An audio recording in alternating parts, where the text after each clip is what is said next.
Говорит и показывает Москва.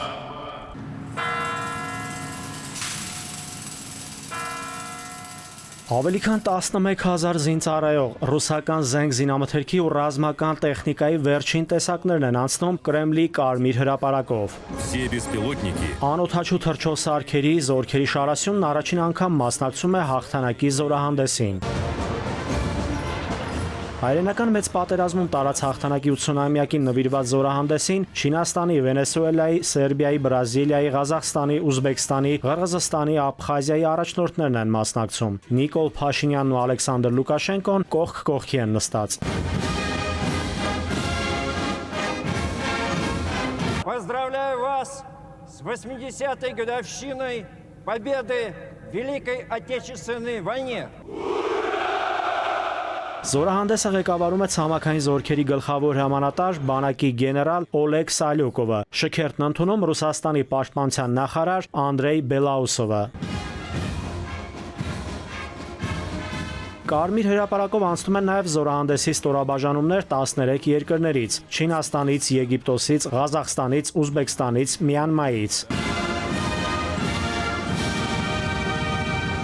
Мы чтим каждого ветерана Великой Отечественной войны. Մենք մեծարում ենք հայրենական մեծ պատերազմի յուրաքանչյուր վետերանի, գլուխ ենք խոնարհում հաղթանակի համար իրենց կյանքը բոլոր զոհաբերածների հիշատակի առաջ, որդիների, դուստրերի, հայրերի, մայրերի, պապիկների, նախապապերի հիշատակի առաջ։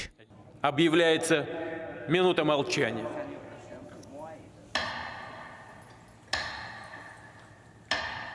Վլադիմիր Պուտինը Կարմիր հրապարակի տրիբունաներում ձեռք է սեղմել եւ զրուցել հայրենական մեծ պատերազմի վետերանների հաղթանակի 80-ամյակին նվիրված զորահանդեսի այլ պատվավոր հյուրերի հետ։ Մոսկվայում հաղթանակի 80-ամյակի շքերթին ներկա են 102-ամյա Ռոզալիա Աբգարյանը, 100-ամյա Վոլոդյա Գսպոյանը, 102-ամյա Խաչիկ Հովակիմյանը եւ 100-ամյա Ներսես Սիմոնյանը։ Պուտինը ողջունեց նաեւ հայ վետերաններին ու հասցրեց մի երկու բառ նրանց հետ փոխանակվել։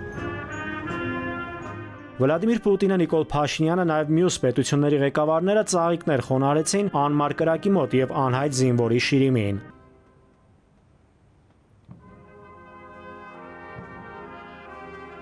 Ավանդույթի համաձայն մեծ հաղթանակի շքերթի շարքը փակել են 6 Su 25 գրոհիչ ինքնաթիռները, երկինքը զարդարելով ռուսական դրոշի եռագույնով։ Նաիրի Մուրադյան, ժամը լրատվական։